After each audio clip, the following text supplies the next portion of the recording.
Okay, folks, so welcome to the follow-up video for the 5600 XT that I unboxed a little while back.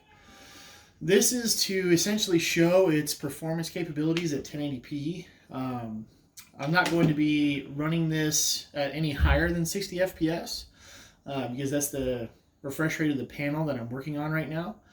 But I want to show that it's capable of running very high settings while still giving a very playable frame rate. And to do that, we're going to demonstrate that with Cyberpunk 2077. So first thing I want to do real quick, I want to make sure that my overclock is on my CPU. The CPU that I'm using in this build is a 3100, Ryzen 3 3100. Pretty good little CPU. I'll go ahead and load my profile here. Overclock. Load it. Apply. Yes. So this is just some software that comes with some of the Asus motherboards that are out there. This is a B550 Gaming F Strix version of their line of motherboards. And so I'm just running a basic sort of 4.3 overclock on this CPU. I think it just makes things run a little bit smoother. And generally speaking, with Cyberpunk 2077, I've been more CPU bound than anything else. I kind of want this to run as well as it can with the CPU. I would recommend for this game having at least a 6-core, 12-thread CPU, but it gets by fairly well with a 4-core, 8-thread CPU that like we have here, and you guys will see that for yourselves. I'm going to go ahead and close that.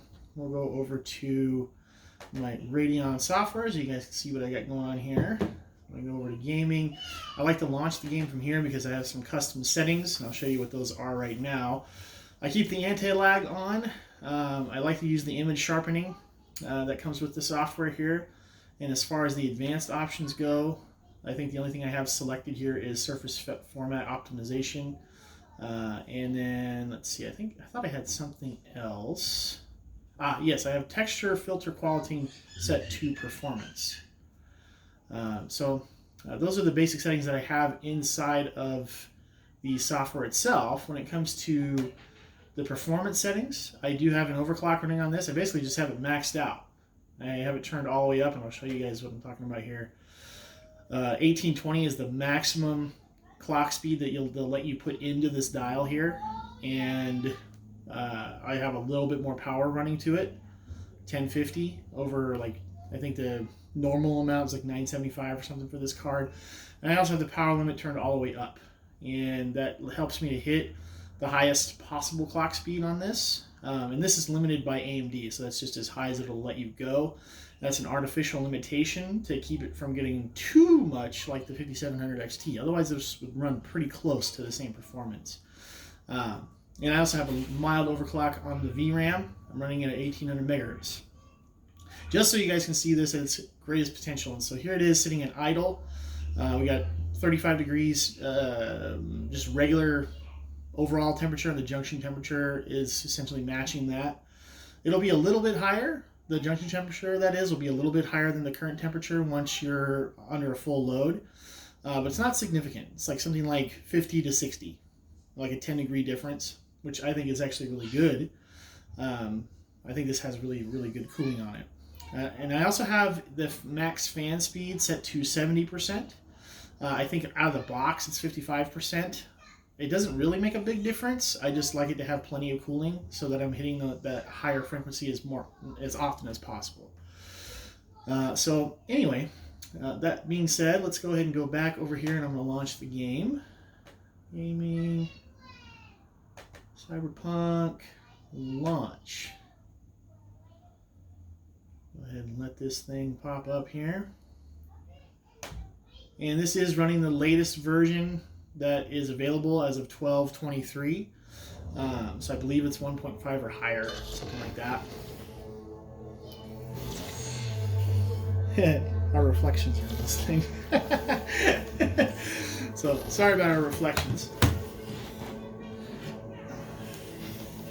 I'm doing this video in the middle of the day, and so Glare's a little bit of an issue.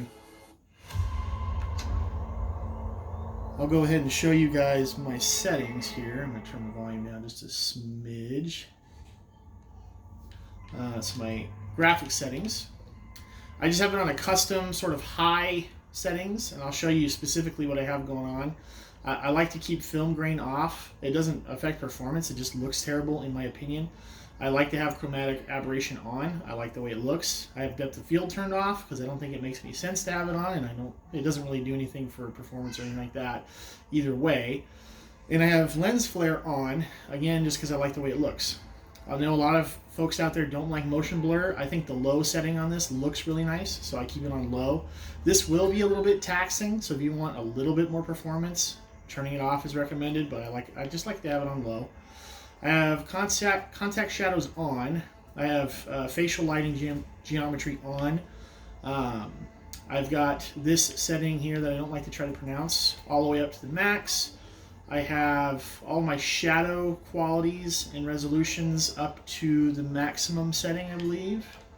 Yeah, so this one's just low or high. And I've got volumetric fog resolution on medium. I've got volumetric cloud quality on medium. Those two look good at the medium settings. And turning it up higher, you're really going to see a performance hit. And it doesn't really give you much of a fidelity improvement, especially if you're not looking at the clouds. I can put dynamic decals on ultra, so maxed out. The one thing that I have turned off is screen space reflections quality. I don't like the way it looks when it's on at any setting. I don't know if it's my panel or if it just doesn't look good at 1080p, but it makes it look grainy, even at ultra settings, and I don't like that grainy look, and it is a significant hit to performance. And you guys will see what it looks like without it. It looks great without it. So this is how you're getting high FPS and still a good visual experience. You just turn that off. You can have everything else turned on pretty much all the way. And then the last, several things I also have maxed out. So the only thing I don't have on or maxed out is the screen space reflections, and of course the volumetric fog stuff. Everything else is on super duper high. I don't have any of this stuff running. This dynamic fidelity and static fidelity stuff I don't think works very well right now, and so there's no point in trying to use it. And obviously I don't have DLSS or ray tracing on this card.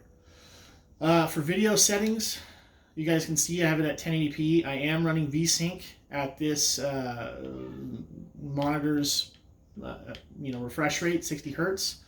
And so that's what I have my maximum value set at as well. I just try to shoot for a solid 60 FPS, which I think looks good on this particular television. And obviously it's running, I didn't mention it's running at 1080p there. And yeah, so that's the basic stuff, other than one other thing that I recommend if you don't have a very good CPU. Put the crowd density under gameplay on low. Significant improvement to performance. And again, what do you need a dense crowd for? It looks fine on low. Like, you have plenty of people running around. It doesn't make a big difference, especially if you just start the game like that. I recommend everybody just run it at low. There's no point in having a dense crowd, in my opinion. And so those are the settings. Let's go ahead and go to the game.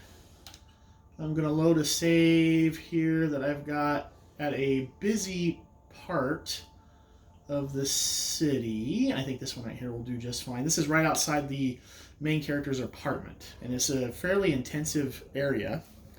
I'm going to go ahead and get the metrics up on here for you guys. Let's go ahead and go over to performance. Metrics overlay. It's going to be in the bottom left-hand corner there.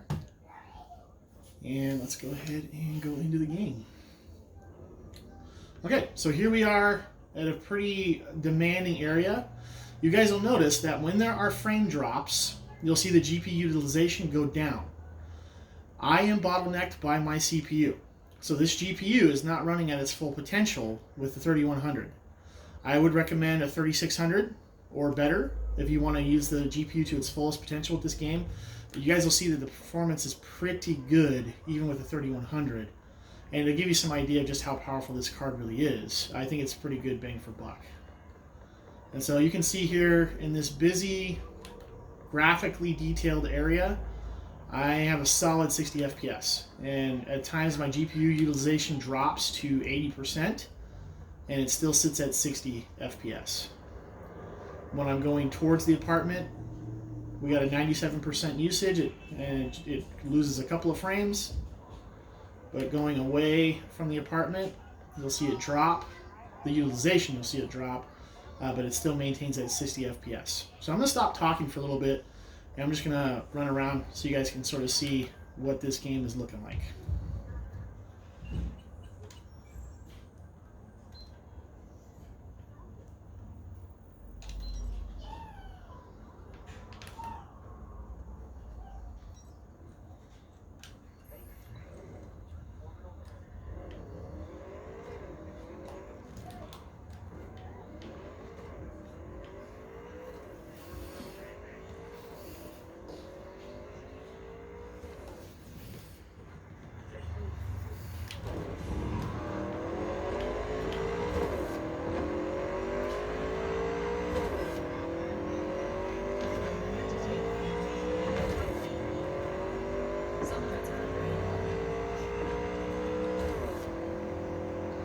You guys can see I'm running through the busy city, and I'm locked at 60 FPS the whole time at these high settings.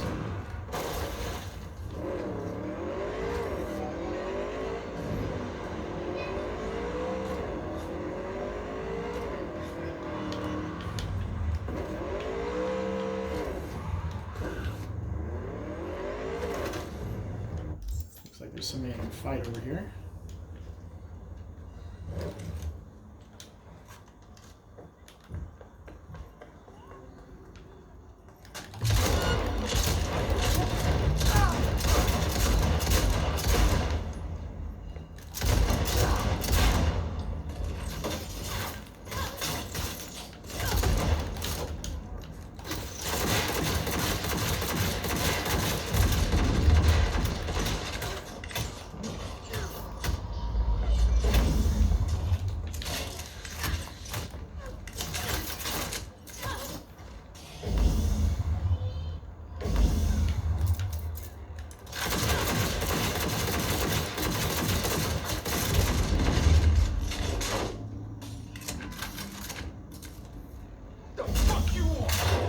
Sorry for the language. Go ahead and escape.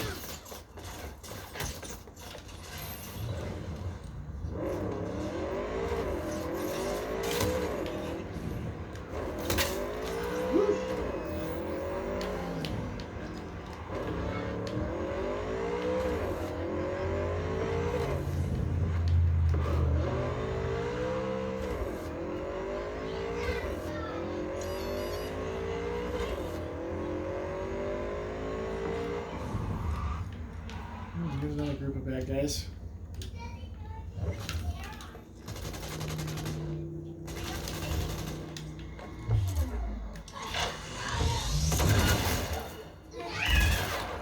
I'll make you like fish. You know what? I'm going to turn that off real quick just because I don't like the language. Actually, it's going to be in this menu. So yeah, this is another tutorial if you don't want to hear all the foul language. That's easy enough to turn off. You just go over to sound, and if you go to dialogue volume and just turn it all the way down, you won't hear it anymore. I think I might use my little slicers on these guys. Come on, come on. There we go.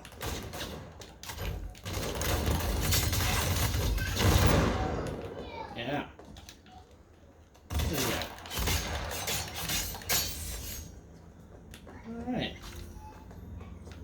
So I think you guys get a sense of what kind of performance you can expect with this machine. If you're running similar sort of specs, like this game is totally playable. And, you know, overall, the 5600 XT is a very good graphics card. If you're looking for an equivalent GTX model, it's about the same as a RTX 2060.